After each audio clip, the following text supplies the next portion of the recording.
¿Qué tal, querido amigo? Nuevamente nos encontramos para seguir estudiando juntos la palabra de Dios.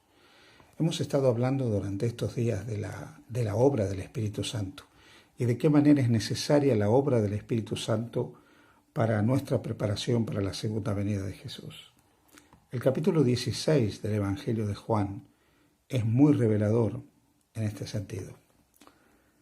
El versículo 7 dice: «Pero yo os digo la verdad, os conviene que yo me vaya, porque si no me fuere el Consolador no vendrá a vosotros, mas si me fuere, os lo enviaré».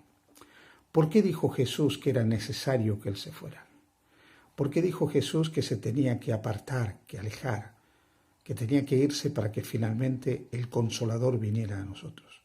¿Por qué Él utiliza la expresión «es necesario que yo me vaya, porque si no me voy, el Consolador no vendrá a vosotros»? Os digo la verdad, os conviene que yo me vaya, porque si no me fuera el Consolador, no vendría a vosotros. ¿Por qué era necesario? Pues bien, Jesús, Dios hecho hombre, que tomó la naturaleza humana, vivió durante su trayectoria humana en esta tierra, murió, fue sepultado, resucitó glorioso de entre los muertos, y cuando resucitó, seguía llevando su cuerpo humano, totalmente real, ese cuerpo auténtico, verdaderamente hombre, ahora ya glorificado. Pero en ese cuerpo, Él no podía ser omnipresente. Así que Él quiso dejar como su representante aquí en la tierra y hacerse omnipresente entre nosotros por medio del Espíritu Santo. Y cuando Él decidió volver al seno del Padre para poder presentar su sacrificio a favor de cada uno de nosotros, envió como su representante al Espíritu Santo. Así que el Espíritu Santo es el vicario de Cristo. El Espíritu Santo es el sucesor de Jesús aquí en la tierra. Un sucesor que Él dejó con un propósito muy claro. El versículo 8 de Juan 16 dice: «Y cuando Él venga, convencerá al mundo de pecado, de justicia y de juicio». El Espíritu Santo tenía que venir para despertar las conciencias de las personas, la tuya y la mía, y convencernos de pecado, de justicia y de juicio. Y Jesús aclara cada uno de estos aspectos. ¿Qué significa ser convencido de pecado, de justicia y de juicio? Mirad, dice el versículo 9, «de pecado por cuanto no creen en mí». El pecado es no creer en Jesús. El pecado es no aceptar la salvación que en Jesús se nos ofrece. Muchas veces nosotros hablamos del pecado como transgresión de la ley. La transgresión de la ley forma parte de las conductas pecaminosas que nosotros asumimos cuando estamos en pecado. Pero estamos en pecado cuando estamos lejos de Dios, cuando no creemos en Dios, cuando no aceptamos al Señor. Puede ser que yo me porte honradamente, pero al estar fuera de Cristo, separado de Cristo y alejado de Dios, estoy en pecado, porque no estoy en comunión con aquel que me puede limpiar de la culpa y la condenación del pecado. Así que la obra del Espíritu Santo es despertar la conciencia de las personas, para que las personas puedan comprender que el pecado consiste en estar separado de Dios. Pero luego dice el versículo 10, «de justicia, por cuanto voy al Padre y no me veréis más». Cristo vino para mostrarnos que su obra, su muerte, su resurrección, su ascensión, era el acto de justicia de Dios a favor de la humanidad. La justicia de Dios por el hombre no es castigar al culpable y absolver al inocente. La justicia de Dios se muestra en que Cristo entra en la historia de la humanidad, haciéndose hombre. El Verbo se hace carne, habita entre nosotros como uno de nosotros, vive una vida perfecta, impecable, para impartirnos esa vida, para poner a nuestra cuenta esa vida, una vez que Él ascienda a los cielos como nuestro intercesor, nuestro sumo sacerdote. El Espíritu Santo viene para ayudarnos a comprender que la justicia de Cristo es lo único que nos puede dar entrada al reino de los cielos, y es la vestidura de boda que necesitamos para entrar al cielo. Y luego dice el versículo 11, «y de juicio, por cuanto el príncipe de este mundo ha sido ya juzgado». El Espíritu Santo viene a mostrarnos que el juicio de Dios sobre Satanás ya se ha cumplido. Viene para despertar nuestras conciencias de que todas las acusaciones de Satanás sobre el carácter de Dios son falsas y de que Él es mentiroso, ladrón, asesino y está juzgado y condenado para toda la eternidad.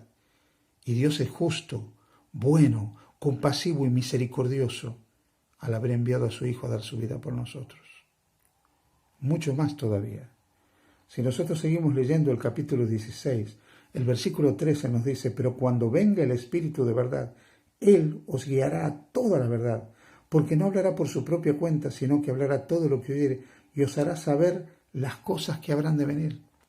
El Espíritu Santo no solo vino para convencernos de pecado, de justicia y de juicio, sino para guiarnos a la verdad, para ayudarnos a entender la verdad.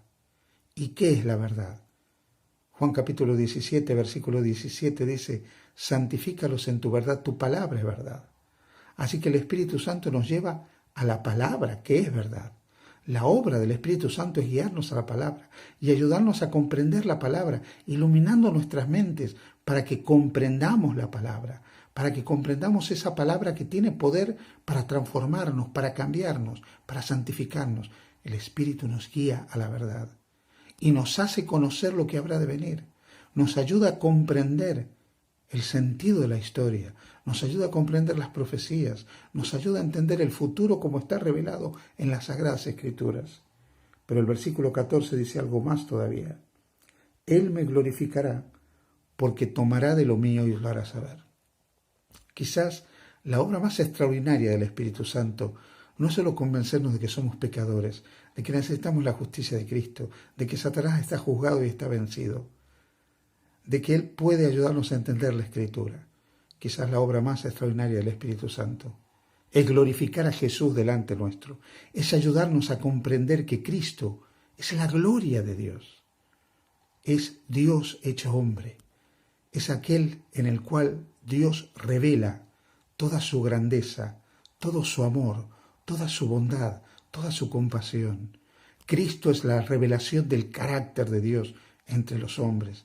Por eso Jesús podrá decir: el que me ha visto a mí, ha visto al Padre. El Espíritu Santo nos ayuda a entender el carácter de Dios en Jesús. Nos ayuda a comprender que Jesús es la manifestación máxima y suprema del carácter de Dios. Sin la obra del Espíritu Santo no podríamos tener conciencia del pecado, de la santidad, de la necesidad de la justificación, de la malignidad de Satanás y del pecado, pero tampoco podríamos comprender el Evangelio de las inescrutables riquezas de Cristo. Por eso necesitamos la obra del Espíritu Santo. Por eso se hacía necesaria la presencia del Espíritu Santo, para que el Espíritu Santo, como el único maestro eficaz de la verdad divina, viniera como representante vicario de Cristo a este mundo para seguir guiando a su iglesia, orientando a su iglesia, iluminando a su iglesia, ayudando a su iglesia a comprender la voluntad de Dios, ayudando a su iglesia a comprender el carácter de Dios, la malignidad del pecado, y dándole poder a su iglesia para que a través de su poder, del poder del Espíritu Santo, esa iglesia sea una iglesia que triunfe sobre las potestades de las tinieblas. Por eso Jesús, cuando estuvo en la tierra, dijo con toda claridad, dijo que las puertas del Hades no podrían prevalecer sobre la iglesia. A través de los siglos el Espíritu Santo ha guiado la vida de la iglesia. A veces los hombres no nos hemos dejado guiar lo suficiente por el Espíritu Santo, pero cada vez que nosotros abrimos nuestras mentes y la puerta de nuestro corazón a la influencia del Espíritu Santo, Él nos puede convencer de pecado, de justicia, de juicio, puede guiarnos a la verdad, puede ayudarnos a entender la palabra de Dios, la palabra profética de Dios, y puede revelarnos el carácter de Cristo para que conozcamos completamente el carácter de Dios. Deja pues que el Espíritu Santo sea el Maestro que guíe tu vida. Que el Señor te bendiga.